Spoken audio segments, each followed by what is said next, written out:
എറണാകുളത്ത് ഇപ്പോൾ ഒരു 4 കൊല്ലത്തിന് മേളിലായെങ്കിലും ബ്രോഡ്വേയിൽ പോകാനൊരു അവസരം കിട്ടിയില്ല. ഇതിപ്പോൾ അവസരം കിട്ടിയാൽ നമ്മളൊന്നും പോകാണ്ടിരിക്കൂലല്ലോ അല്ലേ. എന്തായാലും അമ്മുച്ചി ചോദിച്ചു, ഞങ്ങൾക്ക് 4 പേർക്കും ഇതൊരു ഫസ്റ്റ് ട്രിപ്പാണ് ബ്രോഡ്വേയിലേക്ക്. ഇതിൻ്റെ മെയിൻ ഉദ്ദേശം എന്താണെന്ന് വെച്ച് കഴിഞ്ഞാൽ, അത് പറഞ്ഞപ്പോഴാണ് ഇവിടെ 777-ന് 1 kg ഡ്രസ്സ് സർപ്ലസ് ആയിട്ട് കൊടുക്കുന്നുണ്ട്. ഈ സ്ഥലം വരുന്നത് സെൻറ്റ് ഫ്രാൻസിസ് ഡി സെയിൽസിൻ്റെ തൊട്ടിപ്പുറത്തായിട്ടാണ് കേട്ടോ. പിന്നെ ഒരുപാട് തരത്തിലുള്ള പ്രിൻറ്റഡ് ക്ലോത്ത് ഉണ്ടായിരുന്നു, ജീൻസ് ഉണ്ടായിരുന്നു. നമ്മൾ ബ്രോഡ്വേയിൽ വന്നതിൻ്റെ മെയിൻ ഉദ്ദേശം ഈ വൈറ്റ് കുർത്തി തന്നെയാണ്. കാര്യം താമരയ്ക്ക് ഇൻറ്റേൺഷിപ്പ് തുടങ്ങി. സോ ഈ ഡെയിലി യൂസിന് വേണ്ടിയല്ല, ജസ്റ്റ് ഇൻറ്റേൺഷിപ്പിന് വേണ്ടി മാത്രം ക്ലോത്ത് എടുക്കണമായിരുന്നു. ബ്രോഡ്വേയിൽ നമ്മൾ ഉദ്ദേശിച്ച സാധനം കിട്ടാത്തതുകൊണ്ട് തന്നെ നമ്മൾ നേരെ നെക്സ്റ്റ് ഡെസ്റ്റിനേഷനിലെത്തി. നമ്മുടെ ഡെസ്റ്റിനേഷൻ ശരിക്കും മറൈൻ ഡ്രൈവ് അല്ല. പിന്നെ വന്ന സ്ഥിതിക്ക് ഇവളുമാരെ ജസ്റ്റ് ഒന്ന് കാണിക്കാമെന്ന് വിചാരിച്ച് പോകുന്നതാണ്. ഇവിടെ ശരിക്കും ബോട്ട് റൈഡിന് പോകുന്നു പറഞ്ഞ് ചോദിക്കുന്നുണ്ട്. പക്ഷെ നമുക്ക് ബഡ്ജറ്റ് ഫ്രണ്ട്ലി ആയിട്ട് ഒരു ബോട്ട് റൈഡും ഈ കായൽ തന്നെയല്ലേ ഇത്, കായലൊക്കെ ഒന്ന് ആസ്വദിച്ച് പോകാൻ വേറൊരു ട്രിപ്പ് കൂടി ഞാൻ പറഞ്ഞുതരാം. ഇത് ഓൾമോസ്റ്റ് കൊച്ചിയിലുള്ള എല്ലാവർക്കും അറിയാം. ഞാൻ കൊച്ചിയിലുള്ളവർക്ക് വേണ്ടി അല്ല ഇത് ശരിക്കും പറയുന്നത്. ഞാൻ നാട്ടിലായിരുന്ന സമയത്ത് ഞാൻ ചിന്തിച്ച ഒരു കാര്യമുണ്ട്, എങ്ങനെ ഫോർട്ട് കൊച്ചി വരെ പോകാം എന്ന്. സോ നമുക്ക് ഈസി ആയിട്ട് വെരി അഫോർഡബിൾ ആയിട്ട് ഫോർട്ട് കൊച്ചിയിൽ പോകാം. പിന്നെ നിങ്ങൾക്ക് പർച്ചേസ് ചെയ്യണമെന്നുണ്ടെങ്കിൽ എക്സ്ട്രാ നിങ്ങളുടെ കയ്യിൽ പൈസ ഉണ്ടായിരിക്കണം. അതല്ല ഞാൻ പറയുന്നത്, നമുക്ക് ജസ്റ്റ് ഞാൻ ഫോർട്ട് കൊച്ചി വരെ നിങ്ങളെ എത്തിച്ചു തരാം.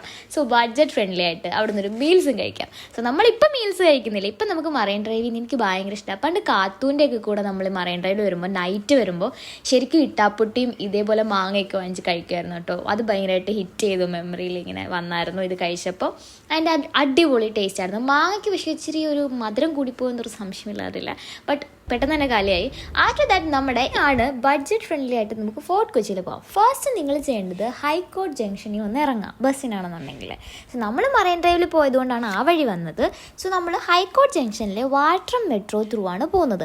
ഡയറക്റ്റ് നമുക്ക് ഫോർട്ട് കൊച്ചിയിലേക്ക് വാട്ടർ മെട്രോ ഉണ്ടെന്നാണ് എൻ്റെ ഒരു നിഗമനം. ഇല്ലെന്നുണ്ടെങ്കിൽ ഇത് നമുക്ക് ചൂസ് ചെയ്യാം. ഇല്ലെങ്കിലും ഇതൊരു നൈസ് ട്രിപ്പാണ്. കാര്യം നമ്മൾ ജങ്കാറിലൊക്കെ നമുക്ക് യാത്ര ചെയ്യാൻ പറ്റും. ഈ ഒരു രീതിയിലാണ് നിങ്ങൾ പോകുന്നതെങ്കിൽ. നമുക്ക് പറ്റിയൊരു പ്രശ്നം എന്ന് വെച്ചാൽ നമ്മൾ 1:25 കറക്റ്റ് വാട്ടർ മെട്രോയിൽ എത്തിയെങ്കിലും നമുക്ക് വൈപ്പിനിലേക്ക് പോകാനുള്ള വാട്ടർ മെട്രോ 2:25 സോ നമ്മൾ നല്ലപോലെ വെയിറ്റ് ചെയ്തു. സാധാരണ മെട്രോ ടിക്കറ്റ് ഓരോരുത്തർക്കും ഓരോ കാർഡായിരുന്നു. പക്ഷേ ഇത് കേട്ടോ എല്ലാവർക്കും ഒറ്റ കാർഡിൽ തന്നെയായിരുന്നു.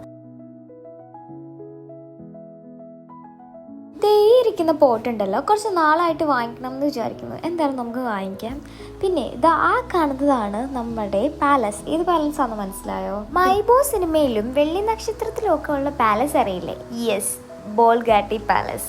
ഇതാണ് നമ്മൾ പോകുമ്പോൾ ഞാൻ കറക്റ്റായിട്ട് കാണിച്ചത്. ശരിക്കും നമ്മൾ ഈ ട്രിപ്പ് പ്ലാൻ ചെയ്തത് ഇവർക്ക് 2 പേർക്കുമാണ്, അമിതാച്ചനും വൈകാച്ചനും. സോ ഇവർ ഭയങ്കര എക്സൈറ്റഡ് ആണ് ഇങ്ങനെയുള്ള ട്രിപ്പൊക്കെ പോകാൻ. പ്രത്യേകിച്ച് അവർക്ക് വെക്കേഷൻ കൂടിയല്ലേ. അങ്ങനെ ഒടുവിൽ നമ്മുടെ കാത്തിരിപ്പിന് ശേഷം നമ്മുടെ മെട്രോ എത്തി. സോ വൈപ്പിനിലേക്ക് ആയതുകൊണ്ടാണോ എന്നറിയില്ല, അധികം തിരക്കും കാര്യങ്ങളും. നമുക്ക് ഇരുന്ന് തന്നെ പോകും.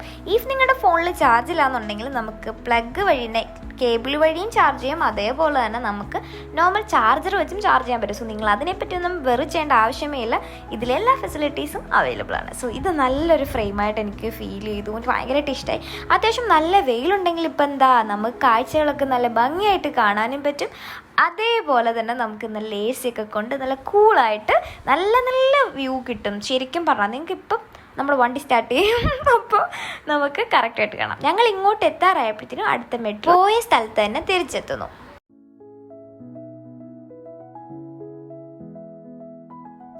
ഇവിടെ തൊട്ടാണ് നമ്മുടെ യാത്രകൾ സ്റ്റാർട്ട് ചെയ്യാൻ പോകുന്നത്. എല്ലാവരും, അതിന് വലിയവരെന്നില്ല ചെറിയവരെന്നില്ല, എല്ലാവരും ഈ ഒരു ടൈപ്പ് ഓഫ് യാത്ര എന്നും ആഗ്രഹിക്കും. നമ്മളും നമ്മുടെ ആ ഒരു പീസ് ഓഫ് മൈൻഡും മാത്രം. ഈ വെള്ളത്തിൻ്റെ ഒക്കെ ഒരു വേവ് ഇങ്ങനെ പോകുന്ന കാണാൻ തന്നെ എന്ത് രസമാണെന്നറിയോ. നമ്മൾ വിചാരിക്കും കുഞ്ഞുങ്ങൾക്ക് ഇതെന്താ ഇപ്പം ടെൻഷൻ എന്ന്. അവർക്കുണ്ടെന്നേ ടെൻഷൻ. നിങ്ങൾ ഇവർ എൻജോയ് ചെയ്യുന്ന രീതി കണ്ടാലേ അറിയാം അവരെന്താണ് ലൈഫിൽ 1% ആഗ്രഹിക്കുന്നതെന്ന്. എല്ലാവരും അതാണ് ആഗ്രഹിക്കുന്നത്. എന്താണ്? സമാധാനം. ഒരു ടൈം പീരീഡിൽ നമ്മൾ ഭയങ്കരമായിട്ട് എല്ലാവരും ഡിസേർവ് ചെയ്യുന്ന ഒന്നാണ് സമാധാനം. ഫിലോസഫി, സൈക്കോളജി, അത് എന്തെങ്കിലുമൊക്കെ ആട്ടെ, അതൊക്കെ അവിടെ നിൽക്കട്ടെ. ഇതാണ് നമ്മുടെ കൊച്ചിയിലെ ഈ ഇമ്പോർട്ടിങ് ആൻഡ് എക്സ്പോർട്ടിങ് ഒക്കെ കേട്ടിട്ടില്ലേ? തുറമുഖം എന്ന് പറയും, അങ്ങനെ തന്നെയല്ലേ എൻ്റെ മലയാളം. യെസ്. സോ ഇവിടെ നിന്നാണ് ഗുഡ്സൊക്കെ നമ്മൾ കണ്ടെയ്നറിലാക്കിയിട്ട് പല സ്ഥലങ്ങളിലേക്ക് ഇന്ത്യൻ ഓഷ്യൻ വഴി, പസഫിക് ഓഷ്യൻ വഴി, അറ്റ്ലാന്റിക് ഓഷ്യൻ വഴി ഇങ്ങനെ യാത്രകൾ ചെയ്യുന്നത്. എന്തൊരു കപ്പലാണെന്നറിയോ? കണ്ടപ്പോൾ എനിക്ക് അതിശയം തോന്നി. ഞാനിത് ഫസ്റ്റ് ടൈം അല്ല കാണുന്നത്. ഗായുൻ്റെ ബർത്ത്ഡേ ലാസ്റ്റ് അല്ല, അതിന് മുന്നത്തെ നമ്മൾ ഇവിടെ വെച്ചാണ് ആഘോഷിച്ചത്. നമ്മൾ വൈപ്പിനിലെത്തി. വൈപ്പിൻ വരെ 40 രൂപയായിരുന്നു നമുക്ക് മെട്രോ ചാർജ്. ഇനി നമ്മൾ കയറാൻ പോകുന്നതാണ് ജങ്കാർ. ജങ്കാറിൽ ഈ പറഞ്ഞ AC ഒന്നുമില്ല കേട്ടോ, നല്ല ചുട്ട് പൊള്ളുന്ന വെയിൽ തന്നെയാണ്. പക്ഷെ ഒരു പ്രത്യേകതരം യാത്ര തന്നെയാണ്. ഒരിക്കലെങ്കിലും ചെയ്യണം, എപ്പോഴും ചെയ്യാൻ ഞാൻ പറയില്ല, ഒരിക്കലെങ്കിലും. ബഡ്ജറ്റ് ഫ്രണ്ട്ലി ആണെന്നുണ്ടെങ്കിൽ നിങ്ങൾ ഇത് ചൂസ് ചെയ്യാം കേട്ടോ. 40+ ഇനി ഒരു 3 രൂപ പെർ പാസഞ്ചർക്ക് ആവുള്ളൂ ഫോർട്ട് കൊച്ചിയിലേക്ക് നമ്മുടെ ജങ്കാർ വഴി. അങ്ങനെ നമ്മൾ ജങ്കാറിൽ കയറിയിട്ടുണ്ട്. ഇത് കണ്ടില്ലേ, എങ്ങും പിടിക്കാനില്ല. വെള്ളവും നമ്മളും ബൈക്കും കാറും എല്ലാം ഒക്കെ ആയിട്ടാണ് പോകുന്നത്. ഓരോ സാധനങ്ങളും നമ്മൾ ജങ്കാർ ത്രൂ ഫോർട്ട് കൊച്ചി അക്കരെ ഇക്കരെ കൊണ്ടുവരുന്നതിന് ഓരോ റേറ്റ് ആണ്. പാസഞ്ചേഴ്സിന് 3 രൂപയാണ്. അങ്ങനെ നമ്മൾ നല്ല കിടില യാത്രയൊക്കെ കഴിഞ്ഞ്, നല്ല വെയിലുണ്ടായിരുന്നു എന്നാലും പോട്ടെ, നമ്മൾ നേരെ ഫോർട്ട് കൊച്ചി എത്തിയിട്ടുണ്ട്. ഈ ഫോർട്ട് കൊച്ചിയിൽ നമ്മൾ ഇനി ഫസ്റ്റ് നമുക്ക് കഴിക്കണം, അത്യാവശ്യം അനിവാര്യമായിട്ടുള്ള ഒരു കാര്യമാണ്. അതിനു മുന്നേ നമ്മൾ നേരത്തെ പറഞ്ഞില്ലേ, താമരയ്ക്ക് ഒരു വൈറ്റ് കുർത്തി നോക്കണമെന്ന്, ദാ കിടക്കുന്നു വൈറ്റ് കുർത്തി. ഇതിൽ ഈ ഫസ്റ്റ് കിടക്കുന്ന വൈറ്റ് കുർത്തി നമ്മൾ വാങ്ങിയിട്ടുണ്ടായിരുന്നു. ഇതിന് ഏകദേശം 450 രൂപയാണ് അവർ പറഞ്ഞത്. മലയാളികളായതുകൊണ്ടാണ് ശരിക്കും 450 രൂപ. ലൈക്ക് അവരും ജീവിക്കാൻ വേണ്ടിയിട്ടാണല്ലോ നിൽക്കുന്നത്. സോ നമ്മൾ അവർക്ക് ബാഗൻ ചെയ്യുന്നത് ശരിയായിട്ടുള്ള ഒരു ഇടപാടല്ല. എന്നാലും നമ്മൾ ചോദിച്ചു, 500 രൂപ പറഞ്ഞാൽ നമുക്ക് 450 ചേട്ടൻ തന്നിട്ടുണ്ട്. ഇതാണ് വാസ്കോ ഡ ഗാമ സ്ക്വയർ, അങ്ങനെയാണെന്ന് തോന്നുന്നു ഈ സ്ഥലത്തിൻ്റെ പേര്. സംഭവം നല്ലൊരു സ്ട്രീറ്റ് ആണ് കേട്ടോ. നമുക്ക് കുറേ ഫോട്ടോസ് എടുക്കാം, നമുക്ക് ഈ ഒറ്റയ്ക്ക് വരാം, നമുക്ക് കൂട്ടത്തോടെ വരാം, നമുക്ക് എങ്ങനെ വേണമെങ്കിലും വരാൻ പറ്റുന്ന ഒരു സ്ഥലമായിട്ട് എനിക്ക് തോന്നി ഫോർട്ട് കൊച്ചി. കാര്യം ഫോർട്ട് കൊച്ചിയിൽ ഒറ്റയ്ക്ക് വന്നാലും ഇരട്ടയ്ക്ക് വന്നാലും മുരട്ടയ്ക്ക് വന്നാലും നമുക്ക് എൻജോയ് ചെയ്യാൻ പറ്റും. എനിക്ക് ഭയങ്കരമായിട്ട് ഇഷ്ടമായി. കാര്യം ഒരു പീസ് ഓഫ് മൈൻഡിലൊന്നും ഇല്ലെങ്കിൽ കൂടി നമുക്ക് എൻജോയ് ചെയ്യാനായിട്ട് പറ്റും. നമ്മൾ ആകെ ഒരൊറ്റ സ്ട്രീറ്റേ ഇപ്പോൾ ഇതുവരെ കവർ ചെയ്തിട്ടുണ്ടായിരുന്നുള്ളൂ. വിദേശികൾ, അതായത് ഫോറിനേഴ്സ് കുറേ വരുന്ന ഒരു സ്ട്രീറ്റ് കൂടിയാണ്. കുറേ ഫോട്ടോ എടുക്കാനുള്ള പ്ലേസ് ഉണ്ട്, കുറേ ചില്ല് ചെയ്യാനുള്ള പ്ലേസ് ഉണ്ട്. മോസ്റ്റ്ലി ആളുകൾ ഇവിടെ വരുന്നത് ഫോട്ടോസ് എടുക്കാനായിട്ടാണ്, പിന്നെ ഫുഡ് എക്സ്പ്ലോർ ചെയ്യാനും. ഈ വണ്ടി എന്താ ഇലക്ട്രിക് സ്കൂട്ടർ ആണോ എന്നൊരു സംശയമില്ല അതിൽ. ആണ് നമ്മൾ ശരിക്കും പറഞ്ഞാൽ ഫോർട്ട് കൊച്ചി എക്സ്പ്ലോർ ചെയ്യാൻ പോകുന്നത്. പക്ഷെ ഞാൻ പറഞ്ഞല്ലോ, ഫോർട്ട് കൊച്ചിയിൽ നമ്മൾ ശരിക്കും കാല് കുത്തിയപ്പോൾ തന്നെ സന വിശക്കുന്നു എന്നാരോ ഇങ്ങനെ വിളിച്ച് പറയണ്ടായി. അപ്പോൾ നമുക്കിനി കഴിക്കാണ്ട് ഒരു രക്ഷയില്ല. സോ നമ്മൾ കഴിക്കാൻ കയറി. ഇത് ശരിക്കും സ്ഥലം എവിടെയാണെന്ന് എനിക്കറിയില്ല, ഏത് സ്ട്രീറ്റാണെന്ന് ചോദിച്ചാൽ ബർഗർ സ്ട്രീറ്റ്, നമ്മുടെ ബർഗറില്ലേ, ബർഗർ സ്ട്രീറ്റ്, അവിടെയാണ് ഈ കട. ഇത് ശരിക്കും ഭയങ്കര അപ്സ്റ്റേഴ്സിലുള്ള കടയാണ്, ആരും പെട്ടെന്ന് ശ്രദ്ധിക്കില്ല. ശരിക്കും ഈ ബോർഡിലുള്ള കാര്യങ്ങളൊക്കെ ഇവിടെ കഴിക്കാൻ വന്നവരാണ് ശരിക്കും വരച്ചതും അവരുടെ പേരുകളാണ് അവിടെ എഴുതിയതും. ഭയങ്കര ഒരു ആംബിയൻസ് ആണ്. നമുക്ക് ബഡ്ജറ്റ് ഫ്രണ്ട്ലി ആയിട്ട് ഇവിടുന്ന് ഒരു മീൽസ് കഴിക്കാം. പെർ മീൽസിനുള്ള റേറ്റ് 120 ആണ്. നമ്മളൊരു ഫിഷ് ഫ്രൈ കൂടെ അതിൻ്റെ കൂടെ ഓർഡർ ചെയ്തായിരുന്നു. അതിൻ്റെ റേറ്റ് ഞാൻ വഴിയേ പറയാം. സോ ഫസ്റ്റ് നമ്മൾ ചെല്ലുമ്പോൾ തന്നെ നമുക്ക് വെള്ളം തന്നു. വെള്ളം തന്നപ്പോൾ എന്തോ ഒരു ആശ്വാസം എന്നറിയോ, ബിക്കോസ് നമ്മൾ നല്ലതായിട്ട് ടയർഡായിരുന്നു. വെയിൽ കൊണ്ടിട്ടാണ് ജങ്കാറി വന്നത്. ഒരു ബഡ്ജറ്റ് ഫ്രണ്ട്ലി ട്രിപ്പ് ആഗ്രഹിക്കുമ്പോൾ നമ്മൾ ടാനും അടിക്കും, അത് വേറെ കാര്യം. എന്തായാലും നമുക്കൊരു കൂളായിട്ടുള്ള ട്രിപ്പ് കിട്ടുമല്ലോ. സംഭവം കണ്ടില്ലേ, ഈ ഒരു ഇവിടുത്തെ ഒരു പ്രത്യേകത എന്ന് വെച്ചാൽ ഇവിടെ എന്ത് നോക്കിയാലും എല്ലാത്തിനും ഓരോ ഭംഗി ഉണ്ടാവും. സത്യം, എനിക്ക് അങ്ങനെയാണ് ഫീൽ ചെയ്തത്. ഞാനതിലൊരു ഭംഗി കണ്ടെത്തുന്നതാണോ എന്ന് എനിക്കറിയില്ലെങ്കിൽ കൂടി അതിനെന്തോ ഒരു ഭംഗിയുണ്ട്. ഇവിടെ നിന്ന് പുറത്തോട്ട് നോക്കുമ്പോൾ വേറൊരു ആംബിയൻസ്, നമ്മൾ അകത്തിരുന്ന് കഴിക്കുമ്പോൾ വേറൊരു ആംബിയൻസ്. അങ്ങനെ നമ്മൾ നോർമൽ മീൽസ് എന്നൊന്നും പറയാൻ പറ്റില്ല. നല്ല പപ്പടവും നല്ല തോരനും അവിയലും അച്ചാറും കൊണ്ടാട്ടവും പിന്നെന്തോ ഒരു പാവയ്ക്ക പോലത്തെ ഉപ്പേരിയാണെന്ന് തോന്നുന്നു, മെഴുക്ക് പുരട്ടി അതാണെന്ന് തോന്നുന്നു, അതും പിന്നെ സാമ്പാർ, അതുപോലെ മോര്, പിന്നെ എന്താണ് മീനില്ലേ, മീനിൻ്റെ ചാറ്, അതൊക്കെ അവർ തരും കേട്ടോ. ബേസിക്കായിട്ട് ഒരു ഊണിന് വേണ്ട എല്ലാ സാധനങ്ങളും അവിടെ ഉണ്ടായിട്ട് എനിക്ക് തോന്നി. ആൻഡ് 120ക്ക് അടിപൊളി ടേസ്റ്റ് ആയിരുന്നു. പിന്നെ ഉച്ചയ്ക്ക് ഭയങ്കര വിശന്നിരുന്നുകൊണ്ടാണോ അത്രയും ടേസ്റ്റ് എന്ന് ചോദിച്ചാൽ അതൊന്നും അല്ല, നമുക്ക് അത്യാവശ്യം നല്ല ടേസ്റ്റൊക്കെ തോന്നി. പിന്നെ നമ്മളൊരു ഫ്രൈ വാങ്ങി, ഇതിന് 100 രൂപയായിട്ടുള്ളൂ. അപ്പോൾ എത്രയായി ഇപ്പോൾ ടോട്ടൽ? ഒരാൾക്ക് 220 രൂപ ഈ മീൽസിനായിട്ടുള്ളൂ. അപ്പോൾ ബഡ്ജറ്റ് ഫ്രണ്ട്ലി ആയില്ലേ.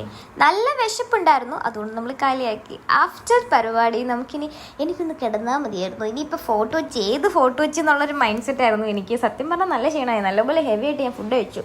നല്ല അടിപൊളിയായിരുന്നു കേട്ടോ ഇവിടുത്തെ ആംബിയൻസ്, എനിക്കിഷ്ടമായി. ഭയങ്കര ലൈക്ക് നമുക്ക് ഓവറായിട്ട് എക്സ്പെക്ട് ചെയ്ത് ഫോർട്ട് കൊച്ചി വരാത്തവർക്ക് ലൈക്ക് ബഡ്ജറ്റായിട്ട് നോക്കുവാണെങ്കിൽ എനിക്കിത് ഇഷ്ടമായി. നമ്മൾ ഇത്രയും പേരൂടെ കഴിച്ചതിന് 580 ആയിട്ടുണ്ടായിരുന്നുള്ളൂ. ആൻഡ് അവിടെ നിന്ന് കണ്ടില്ലേ, ഇത് പെട്ടെന്ന് നോട്ടീസ് ചെയ്യാത്തൊരു സ്ഥലമാണ്. ആ അങ്കിൾ ഇതിൻ്റെ ഓണർ താഴെ വന്ന് നിന്നുകൊണ്ടാണ് നമ്മൾ കണ്ടത് ശരിക്കും പറഞ്ഞാൽ. പിന്നെ ഇത് ഒരു 3 കൊല്ലം മുന്നേ ഞാൻ വന്നൊരു സ്ട്രീറ്റായിരുന്നു. ഫോർട്ട് കൊച്ചി വന്ന ആരും മിസ് ചെയ്യാത്ത ഒരു സ്പോട്ടാണ് ഇത്. ഇപ്പം മനസ്സിലായോ, കൊച്ചി പഴയ കൊച്ചിയല്ല, ബിലാൽ പഴയ ബിലാൽ തന്നെ. ഇപ്പം മനസ്സിലായോ? യെസ്, നമ്മുടെ ബിഗ് ബി മൂവിയിൽ കാണിക്കുന്ന ആ ഒരു സ്പോട്ട് ഇതാണ്. എനിക്ക് ഭയങ്കരമായിട്ട് എക്സൈറ്റഡ്. ഞാൻ ഫസ്റ്റ് ടൈം കാണുന്നു കേട്ടോ. ഞാനിങ്ങനെ പറയുന്നു കൊച്ചി പഴയ കൊച്ചില്ല ബിലാൽ പഴയ ബിലാൽ, അതിങ്ങനെ ഞാൻ റിപ്പീറ്റ് ചെയ്തുകൊണ്ടിരിക്കുക. അങ്ങനെ അവിടെ നമ്മൾ കണ്ടു കഴിഞ്ഞ് വീണ്ടും നമ്മൾ നെക്സ്റ്റ് സ്ട്രീറ്റിലേക്ക് പോയി. സ്ട്രീറ്റിൻ്റെ പേരെന്താണെന്ന് അറിയില്ല. ഇതിലൊക്കെ നിൽക്കുമ്പോൾ നമ്മൾ കുറേ ഫോട്ടോസ് എടുക്കുന്നുണ്ടായിരുന്നു. പിന്നെ അമ്മു ചേച്ചി ഏതോ ഒരു സ്ട്രീറ്റിൽ വന്ന സമയത്ത് കുറച്ച് വീട്ടിൽ ഇടുന്ന കുറച്ച് ക്ലോത്തും കാര്യങ്ങളൊക്കെ വാങ്ങിയായിരുന്നു. പിന്നെ അത്ര വലിയ ക്വാളിറ്റി ഒന്നും പ്രതീക്ഷിക്കണ്ട. പിന്നെ നമ്മൾ ജസ്റ്റ് വാങ്ങിയതേ ഉള്ളൂ സ്ട്രീറ്റിലേക്ക് ഇറങ്ങിയപ്പോൾ. ഇത് ഓൾഡ് ഹാർബർ എന്ന് പറഞ്ഞാലേ നമ്മുടെ ഫോർട്ട് കൊച്ചിയാണ്. എല്ലാവരും ഫോട്ടോ ഷൂട്ടും അതിനും ഇതിനുമൊക്കെ വരുന്ന ഒരു സ്പോട്ടാണ് ഇപ്പം നിങ്ങൾ കണ്ടുകൊണ്ടിരിക്കുന്നത്. എല്ലാവർക്കും പോപ്പുലറായിട്ടുള്ളൊരു സ്ഥലമാണ്. സ്ട്രോണിൻ്റെ സൈക്കിൾ ഇവിടെ അവൈലബിൾ ആണ്. QR കോഡ് സ്കാൻ ചെയ്ത് കഴിഞ്ഞാൽ നിങ്ങൾക്ക് അത് ഓടിച്ച് നടക്കാം. നെക്സ്റ്റ് ടൈം വരുമ്പോൾ നമ്മൾ ഇത് എന്തായാലും ട്രൈ ചെയ്തിരിക്കും ഷുവർ. പിന്നെ ഈ കൊച്ചു കുട്ടികൾക്ക് എന്താ ഇവിടെ ഉള്ളതെന്ന് ചോദിച്ചു കഴിഞ്ഞാൽ പാർക്കൊക്കെ അവൈലബിൾ ആണ്. ഇവിടെ പേയ്മെൻറ്റ് ഇല്ലാതെ കയറുന്നതാണെന്ന് തോന്നുന്നു. നെഹ്റൂസ് പാർക്ക് എന്നാണ് തോന്നുന്നു ഇതിൻ്റെ പേര്. അങ്ങനെ നമ്മൾ കുറച്ച് പരിപാടികളൊക്കെ എൻജോയ് ചെയ്തതിന് ശേഷം ഇത്രേ ഉള്ളൂ ഫോർട്ട് കൊച്ചി. ജസ്റ്റ് അവരെ ഒന്ന് ഫോർട്ട് കൊച്ചി കാണിക്കാനായിരുന്നു കൊണ്ടുപോയത്. നെക്സ്റ്റ് ടൈം നമ്മൾ എന്തായാലും ഇതിനെക്കാട്ടിൽ സെറ്റാക്കും. അപ്പോൾ ബഡ്ജറ്റ് എത്രയാണെന്ന് അറിയണ്ടേ? ഇത്രേ ആയുള്ളൂ. അപ്പോൾ പിന്നെ എങ്ങനെയാണ് ഈ വെക്കേഷന് ഫോർട്ട് കൊച്ചിയിലേക്ക് പോകല്ലേ? അപ്പോൾ ചാനൽ ഇഷ്ടമാണെങ്കിൽ സബ്സ്ക്രൈബ് ചെയ്യാൻ മറക്കണ്ട. ടാറ്റാ.